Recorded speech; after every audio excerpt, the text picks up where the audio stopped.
Bom dia, todos os irmãos. Palavra que Deus colocou no meu coração para trazer esta manhã.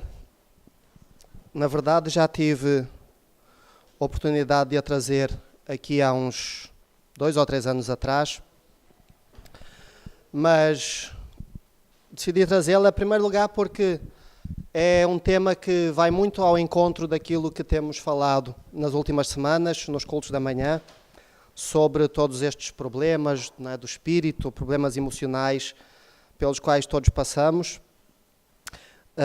E em segundo lugar, porque muitas das pessoas que estão aqui hoje não estavam há 2 anos atrás e as que estavam provavelmente também já não se lembram. E, portanto, é sempre bom podermos relembrar também algumas coisas que Deus nos tem falado. Então quero convidar os irmãos a abrirem, por favor, as vossas Bíblias comigo no livro do profeta Jeremias, capítulo 1.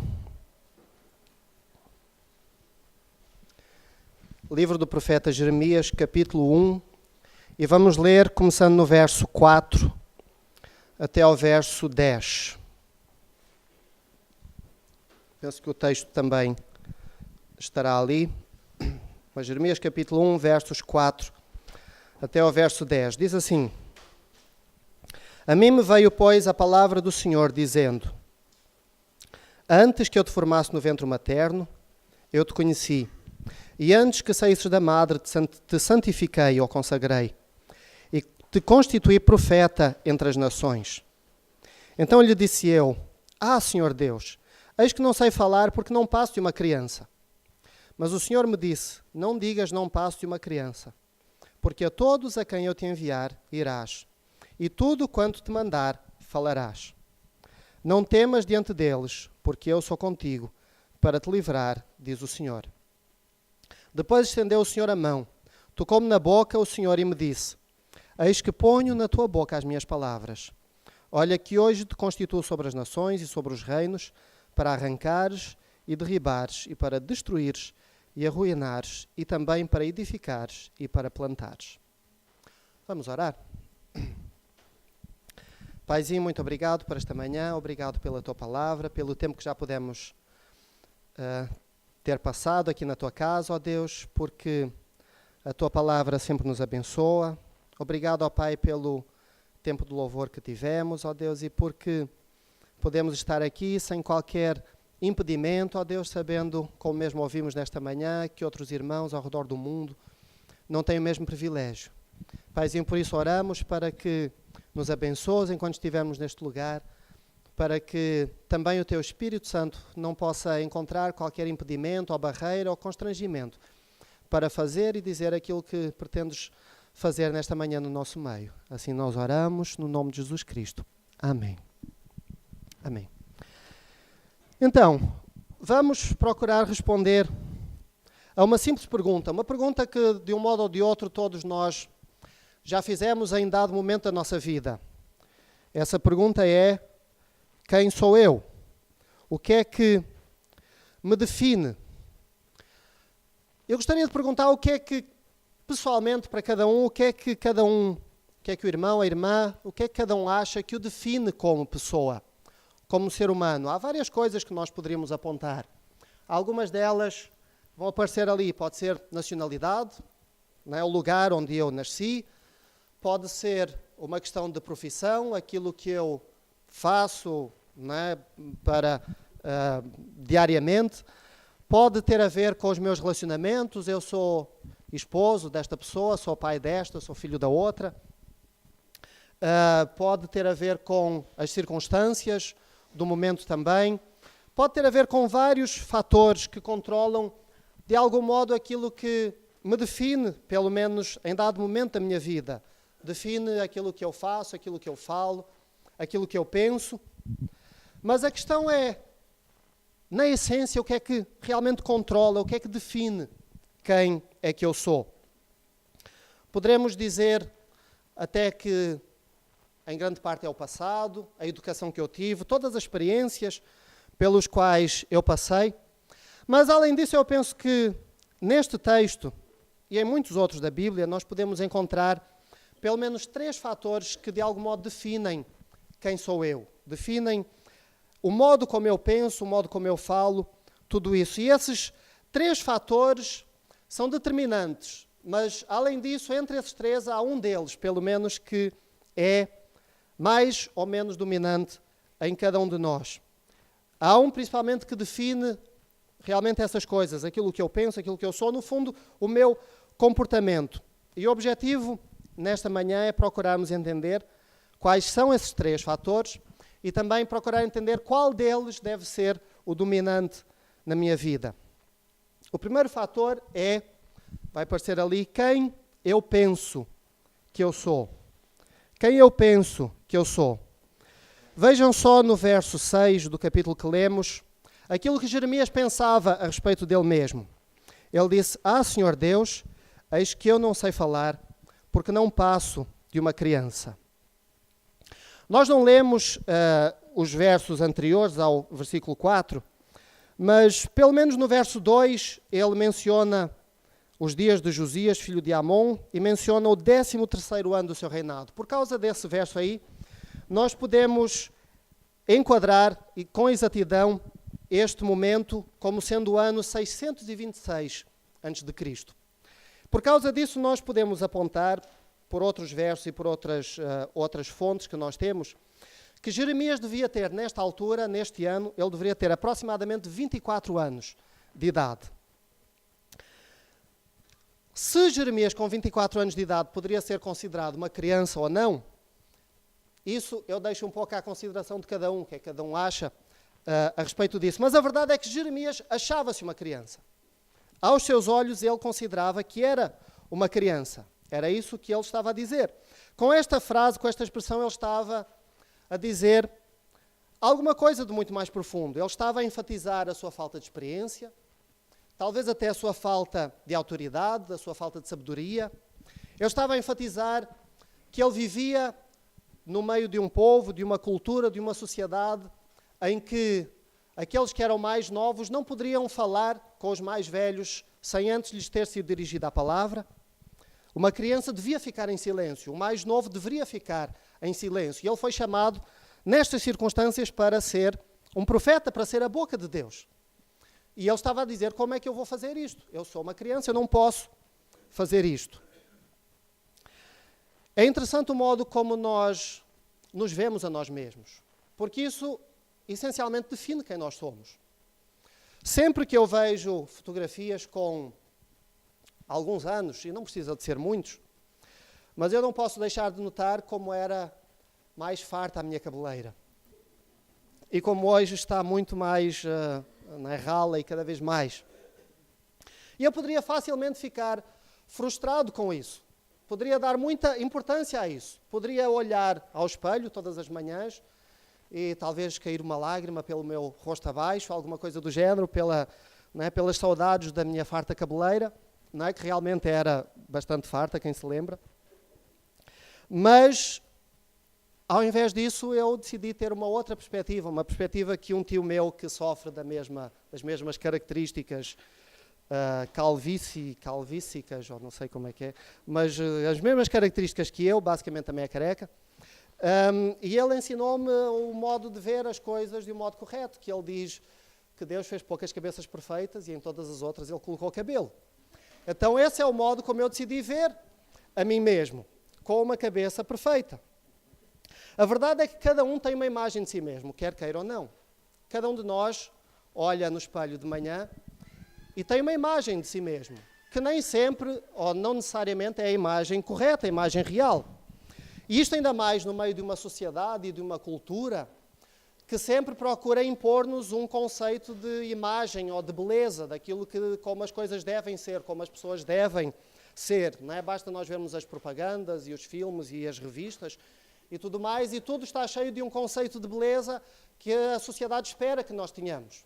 E quando nós nos comparamos com esse conceito de beleza, ou talvez com alguma característica da nossa personalidade que nós não gostaríamos de ter, nós temos tendência a comparar-nos e a talvez denegrirmos quem nós somos.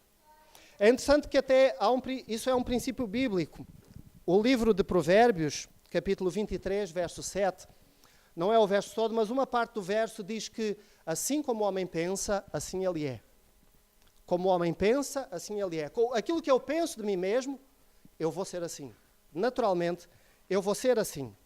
Então, a forma como eu penso de mim mesmo, naturalmente vai trazer uma consequência para o meu futuro. Vai trazer uma consequência também para o meu presente, para aquilo que eu faço, a forma como eu penso e ajo. Então, a questão é, o que é que eu devo pensar de mim mesmo? E neste contexto há dois extremos que nós devemos evitar. Vamos começar por ver a forma como nós não devemos pensar de nós mesmos. Em primeiro lugar, aquilo que nós devemos evitar é a soberba. A soberba é alguém que, no fundo, é um vaidoso. Alguém que acha, ou que se tem em alta conta e por alta estima. É alguém que pensa que pode confiar demasiado em si mesmo, nas suas próprias capacidades, ou naquilo que ele tem, talvez, ou até na sua aparência, quem sabe. O profeta Jeremias, e hoje nós vamos abordar várias passagens do livro de Jeremias, mas no capítulo 17, versos 5 e 6, diz assim: Assim diz o Senhor, maldito o varão que confia no homem e faz da carne o seu braço e aparta o seu coração do Senhor, pois é como a tamargueira no deserto e não verá vir bem algum, antes morará nos lugares secos do deserto, em terra salgada, inabitada. O varão que confia no homem, por outras palavras, aquele que confia ou em outro homem ou até em si mesmo, o que diz o texto, ele aparta o seu coração do Senhor. Uma autoconfiança em extremo afasta a minha confiança de Deus. Porque quando eu confio nas minhas próprias capacidades, quando eu acho que eu sou capaz de fazer tudo e mais alguma coisa, eu não reconheço de onde vêm as minhas capacidades. Eu não reconheço que Deus é aquele que me capacita. E o profeta Jeremias compara esse homem a uma tamargueira no deserto. Eu não sei quantos já viram uma tamargueira, quantos já tiveram a oportunidade de visitar um deserto. Eu pus ali uma fotografia que eu consegui encontrar da internet de uma tamargueira.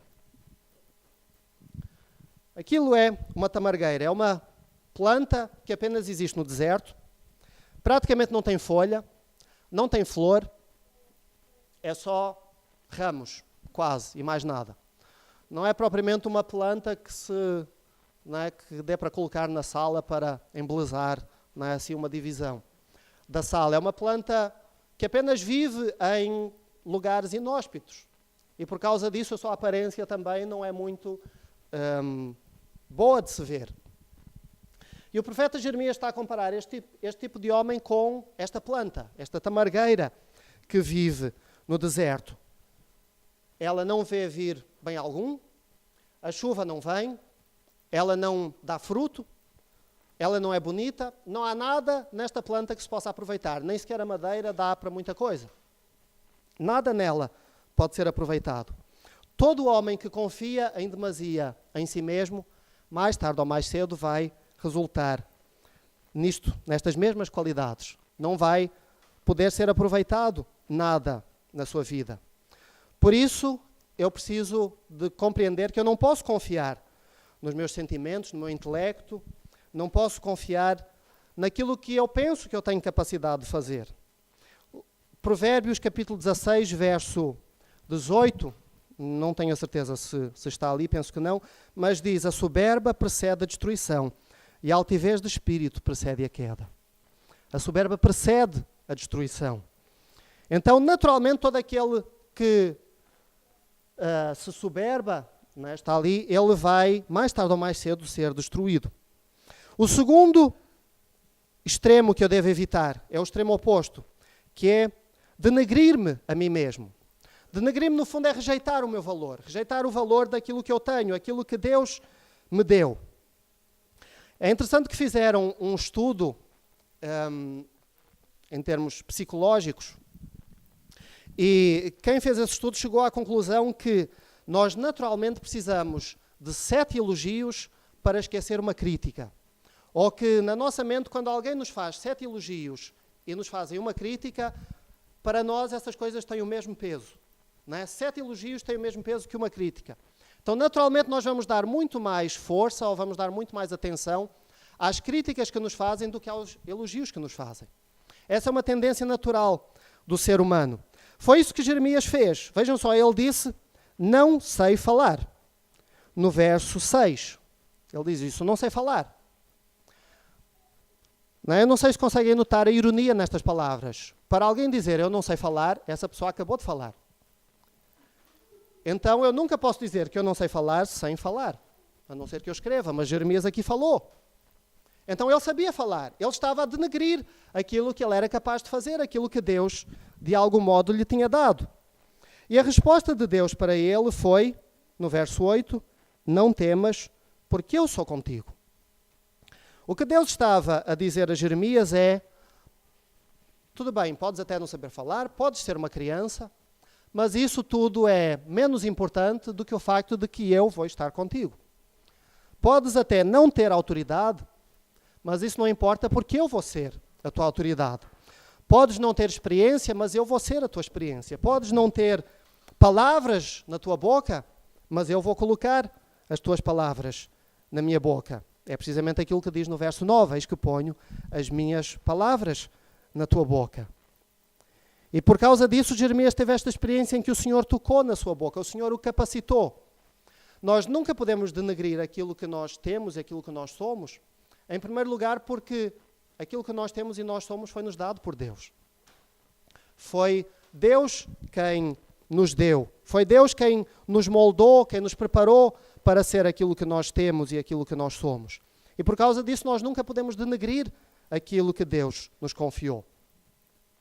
Então, se eu devo evitar estes dois extremos, a soberba e ao mesmo tempo rejeitar ou denegrir o meu valor, o que é que Deus procura de mim? Que tipo de atitude é que eu devo ter? E aquilo que Deus espera numa palavra é humildade. Tiago, capítulo 4, verso 6, a segunda parte diz, mas Deus resiste aos soberbos, dá, porém, graça aos humildes. E no mesmo capítulo, verso 10, diz, humilhai-vos perante o Senhor, e Ele vos exaltará. Humilhação é reconhecer uma necessidade de Deus. É reconhecer que sem Deus eu não sou nada. Reconhecer que efetivamente sem Deus eu não sou capaz de fazer coisa alguma. Vamos ver o exemplo de Paulo. Aquilo que Paulo disse. Paulo tinha todos os motivos não só para se orgulhar, por causa do seu ministério e de tudo mais, como também para se autocriticar, porque Paulo tinha sido alguém que tinha perseguido a igreja. No entanto, notem aquilo que Paulo diz na segunda carta aos Coríntios, capítulo 12, verso 5 em diante. Ele diz, de mim mesmo não me gloriarei, senão nas minhas fraquezas, pois se quiser gloriar, não serei insensato, porque direi a verdade. Ele está a reconhecer, eu tenho motivos para gloriar-me. Se eu quiser fazê-lo, eu posso fazê-lo. Mas ele continua, e para que não me exaltasse mais, pela excelência das revelações, foi-me dado um espinho na carne, a saber, um mensageiro de Satanás para me esbofetear, a fim de que eu não me exalte demais. Acerca do qual 3 vezes roguei ao Senhor que o afastasse de mim. E ele me disse, a minha graça te basta, porque o meu poder se aperfeiçoa na fraqueza. Por isso, de boa vontade, me gloriarei nas minhas fraquezas, a fim de que repouse sobre mim o poder de Cristo. Isto é humildade. Uma capacidade de reconhecer que, ainda que eu possa ter feito alguma coisa de bom ou até de mau, mas tudo isso é nada comparado àquilo que Deus pode fazer em mim. Tudo isso é nada comparado ao poder de Deus que se aperfeiçoa na minha fraqueza. Naquilo que realmente eu tenho, porque todos nós temos as nossas fraquezas e falhas e limitações, mas o poder de Deus se aperfeiçoa nas nossas fraquezas. Não está a importância naquilo que eu posso ou não fazer. A importância está naquilo que Deus pode fazer por mim. E este é o modo como eu devo pensar a respeito de mim, como eu devo pensar que eu sou. Segundo aspecto, segundo fator que condiciona quem eu sou. O primeiro é quem eu penso que eu sou. O segundo é quem os outros pensam que eu sou. Isto é um fator também muito importante porque todos, de algum modo, se preocupam com o que os outros pensam a respeito de nós. Quando Jeremias disse eu sou uma criança, em parte ele também estava a considerar isso. Os outros vão pensar que eu sou uma criança. O que é que eles vão pensar de mim? O que é que eu vou dizer? O que é que eles vão pensar? Que autoridade tenho eu? E isto era ainda mais importante considerando o peso da mensagem que Jeremias tinha que falar. Vejam só aquilo que está no verso 10. aquilo que Deus mandou Jeremias fazer, a mensagem dele, era: eu te constituo sobre as nações e sobre os reinos para fazeres o quê? Arrancares, derribares, para destruires e arruinares. Ia ser uma mensagem dura. Ia ser uma mensagem que ia trazer naturalmente oposição. Depois há duas coisas boas ainda no fim, também para edificares e para plantares. Mas a maior parte da mensagem de Jeremias, e nós vemos isso ao ler o seu livro, era uma mensagem dura. Era uma mensagem em que naturalmente as pessoas teriam facilidade de a rejeitar. Ninguém gosta de ouvir que está errado, mas era precisamente isso que Jeremias tinha de dizer. E por causa disso, Jeremias enfrentou vários tipos de oposição. Vejam só algumas coisas que ele experimentou. Jeremias capítulo 18, verso 18. Então disseram: vinde e maquinemos projetos contra Jeremias, pois não perecerá a lei do sacerdote, nem o conselho do sábio, nem a palavra do profeta. Vinde e firamo-lo com a língua, e não atendamos a nenhuma das suas palavras. Jeremias enfrentou desprezo. Ele foi ferido com a língua, as suas palavras foram rejeitadas. Segundo texto, capítulo 20, verso 7, Jeremias diz: sirvo de escárnio todo o dia, cada um deles zomba de mim. Jeremias enfrentou gozação. Ele foi gozado, segundo as suas próprias palavras, todo o dia e por todos aqueles com quem ele se cruzava. Jeremias chegou até a um ponto ainda pior. Capítulo 15, verso 10, diz: ai de mim, minha mãe, porque me deste à luz homem de rixas e homem de contendas para toda a terra. Nunca lhes emprestei com usura, nem eles me emprestaram a mim com usura. Todavia, cada um deles me amaldiçoa. Jeremias foi odiado com ódio até de morte. Então Jeremias podia facilmente pensar, não é? O que é que os outros estão a pensar de mim? Com certeza foi alguma coisa que preocupou Jeremias, e com certeza é alguma coisa que preocupa cada um de nós também, diariamente quase. Eu sou até capaz de arriscar que muitos dos que estão aqui, até no dia de hoje, de algum modo já pensaram o que é que os outros vão pensar de mim. Talvez quando acordou de manhã e abriu o guarda-roupa, pensou o que é que eu vou vestir, né? E pensou o que é que os outros vão pensar de mim se eu vestir isto ou se eu vestir aquilo. Né? Até talvez eu quero fazer um desafio para, agora em 5 ou 10 segundos, cada um poder pensar, neste momento, o que é que acha que os outros poderão estar a pensar de si. Pense, neste momento, o que é que acha que os outros poderão estar a pensar de si? Eu vou dizer o que é que os outros estão a pensar de si. Sabe o que é? Nada. Porque todos estão a pensar o que é que o outro está a pensar de mim. E isso é aquilo que acontece a maior parte das vezes. Ao longo do dia e na maior parte das situações, nós sempre estamos preocupados com o que os outros vão pensar de mim, e os outros, na maior parte dos casos, não estão sequer preocupados com isso, ou não estão a pensar nada a respeito de nós. Mas isto acontece porque o ser humano tem uma necessidade básica. E essa necessidade é a necessidade de aceitação. Todo ser humano quer ser aceito. E todo ser humano também, ao mesmo tempo, já experimentou, de algum modo, alguma forma de rejeição. Não é? Mesmo nas crianças, nós vemos que às vezes há uma criança que quer brincar com as outras e não deixam. E então, logo desde muito novos, nós, de algum modo, já começamos a experimentar formas de rejeição.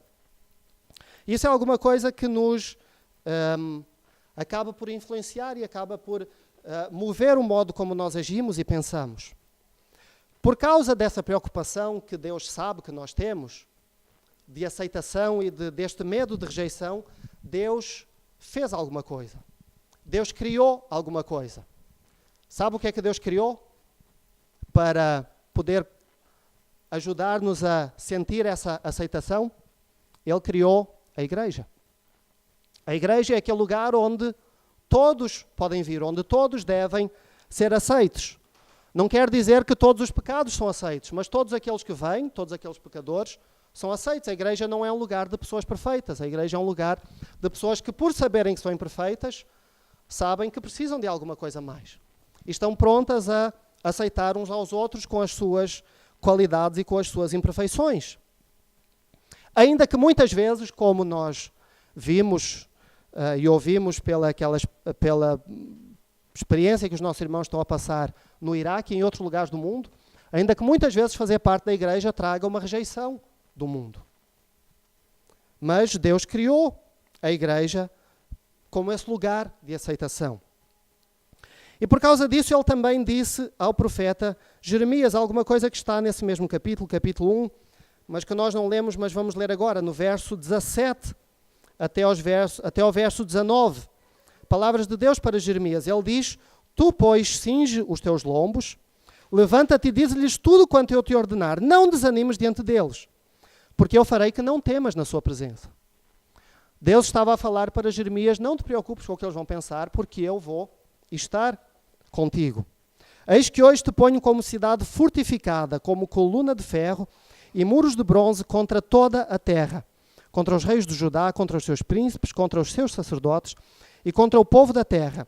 E eles pelejarão contra ti, mas não prevalecerão. Porquê? Porque eu sou contigo, diz o Senhor, para te livrar. O nosso problema, muitas vezes, é que nós estamos mais preocupados com aquilo que os outros vão pensar e estamos menos preocupados com aquilo que Deus vai pensar a respeito de nós. Quando, na verdade, isso é tudo aquilo que é o suficiente. O que é importante é que Deus está connosco. O que é importante é que, ainda que possamos enfrentar lutas e tribulações e oposições, Deus está connosco. É interessante que Jesus deixou-nos a mesma promessa, praticamente a mesma promessa, por outras palavras. Em João capítulo 16, verso 33, ele diz: tenho-vos dito estas coisas para que em mim tenhais paz. No mundo tereis tribulações, mas tende bom ânimo. Eu venci o mundo. É Jesus que prometeu estar connosco, Jesus que venceu o mundo, ele diz que nós podemos ter paz. Então nós já vimos estes dois fatores. O primeiro é quem eu penso que eu sou, e o segundo é quem os outros pensam que eu sou. E eu disse no princípio da mensagem que dos três, um deles sempre é dominante. Dos três, ou eu estou mais preocupado com a forma como eu me vejo a mim mesmo, ou como os outros me veem a mim mesmo. E se algum destes dois fatores é o fator com o qual eu mais me preocupo, então isso não deveria ser assim. Porque ainda que de algum modo eles sejam importantes, o terceiro fator deve ser aquele que é o fundamental, aquele que é o principal, aquele que mais controla quem eu sou. E o terceiro vai aparecer ali, quem Deus sabe que eu sou. Note que há uma grande diferença. Eu posso pensar alguma coisa de mim mesmo, os outros podem pensar alguma coisa de mim mesmo, mas só Deus sabe realmente quem eu sou. E não apenas Ele sabe quem eu sou, como Ele está pronto a revelar quem eu sou. Veja que logo no primeiro verso, que nós lemos, verso 4, diz: veio a mim a palavra do Senhor dizendo. O nosso Deus é um Deus que está pronto a revelar, é um Deus que está pronto a falar. Ele falou com Jeremias e Ele está pronto a falar. E o que é que Ele disse a respeito de Jeremias? Ele disse aquilo que está no verso 5. Antes que eu te formasse no ventre materno, eu te conheci. Antes que saísses da madre, te consagrei e te constituí profeta às nações. Só Deus sabe e conhece o valor que Jeremias tinha e o valor também que eu tenho. O próprio Jesus disse também que ele era o que é três coisas: o caminho, a verdade e a vida. Se Jesus é a verdade, se nós queremos verdade, nós temos que ir ter com Jesus. Nós temos que pedir a Deus essa verdade, porque só Ele tem. E então, na verdade, aquilo que nós precisamos de fazer é reconhecer com Deus. Reconhecer apenas aquilo que Deus diz que nós somos. Deus falou com Jeremias, Ele disse: tu és isto. Antes que saísse da madre, eu te conheci. Antes que eu te formasse no ventre materno, eu te conheci. Antes que saísses da madre, te consagrei e te constituí por profeta às nações. E a reação inicial de Jeremias a estas palavras foi de rejeitar. Ele foi de dizer: eu sou uma criança, eu não sou capaz, eu não posso fazer nada. Mas Deus já tinha dito quem ele era. Deus já tinha dito: este és tu. Isto é aquilo que tu vais fazer. Quando Deus fala comigo alguma coisa a respeito de quem eu sou, a única coisa que eu preciso fazer é de concordar. É de dizer: ok, amém, é isso que eu sou. É de reconhecer que Deus sabe e conhece muito mais do que aquilo que eu posso imaginar, até a respeito de mim mesmo. Veja o que diz o salmista no Salmo 139, versos 1 e 4. Ele diz: Senhor, tu me sondas e me conheces. Tu conheces o meu sentar e o meu levantar. De longe entendes o meu pensamento, esquadrinhas o meu andar e o meu deitar. Conheces todos os meus caminhos, sem que haja uma palavra na minha língua. Eis que, ó Senhor, tudo conheces. Precisamos de reconhecer que Deus conhece-nos até melhor do que nós nos conhecemos a nós mesmos. É isso que a Bíblia nos indica. E há 3 vantagens, pelo menos, em que nós possamos fazer isso, em que quando nós concordamos com Deus, há 3 vantagens que acontecem na nossa vida. A primeira é que nós somos abençoados. Deus disse ao profeta Jeremias: antes que te formasse no ventre, eu te conheci. Conhecer a Deus é alguma coisa que é o mais abençoador que eu posso ter. Mais do que as bênçãos que eu posso receber de Deus, é conhecer o Deus das bênçãos. E Deus estava a dizer a Jeremias: eu te conheço. E ao mesmo tempo ele estava a lançar um convite também para que Jeremias o pudesse conhecer. Muitas vezes aquilo que nós conhecemos de Deus é sempre limitado, porque é limitado pela nossa experiência. Porque aquilo que nós conhecemos de Deus é aquilo que ao longo do tempo nós vamos adquirindo pela experiência do nosso contacto com Deus. Do mesmo modo como aquilo que nós conhecemos de qualquer outra pessoa é adquirido pelas nossas experiências com essa pessoa. Então Deus estava a convidar Jeremias para ter experiências com ele. Ele estava a dizer que ele já o conhecia, mas que Jeremias também precisava de conhecer a Deus. Precisava de ter essas experiências com Deus. Há pouco nós lemos aquele texto em Jeremias no capítulo 17, que falava da tamargueira e daquele que confia no homem. E nós pulamos alguns versos que vamos ler agora. Os versos 7 e 8 de Jeremias capítulo 17, que diz assim: bendito o varão que confia no Senhor e cuja esperança é o Senhor. Porque é como a árvore plantada junto a águas que estende as suas raízes para o ribeiro e não receia quando vem o calor, mas a sua folha fica verde e no ano da sequidão não se afadiga nem deixa de dar fruto. Tal como Jeremias comparou aquele homem que confia em si mesmo com aquela tamargueira, com aquela planta feia que não dá fruto, que não dá folha, que não vê chuva vir, ele compara o homem que confia no Senhor como esta árvore plantada junto às águas. Ela tem a água sempre pronta ao seu dispor. Ela não receia os momentos em que vem o verão, em que vem o calor. Ela sempre está verde e ela sempre está pronta para frutificar. Quando nós concordamos com Deus a respeito de quem nós somos abençoados. Segundo aspecto, ou segunda vantagem, quando nós concordamos com Deus a respeito de quem nós somos santificados. A segunda parte de Jeremias, do capítulo 1, verso 5, diz: antes que saísses da madre, te consagrei ou te santifiquei. Nosso Deus é um Deus que está pronto para santificar. Neste caso, ele falou com Jeremias que mesmo antes que ele saísse da madre, mesmo antes que ele nascesse, ele já estava santificado. Santificar é alguma coisa que é santificada, é uma coisa que é separada do resto de todas as outras coisas. Jeremias foi separado por Deus para uma missão. Jeremias foi separado por Deus para ser um profeta. E ao mesmo tempo, este é um Deus que está pronto para nos separar também, para nos santificar. O profeta Isaías, no capítulo 43, verso 25, Deus fala através dele e diz: eu mesmo sou o que apago as tuas transgressões, por amor de mim e dos teus pecados, não me lembro. Deus, no seu plano eterno, já decidiu nos santificar. Mas isso só se torna uma realidade quando nós concordamos com aquilo que Deus tem para nós. Deus tem tudo aquilo que Ele tem para dar, Ele tem para dar a todos.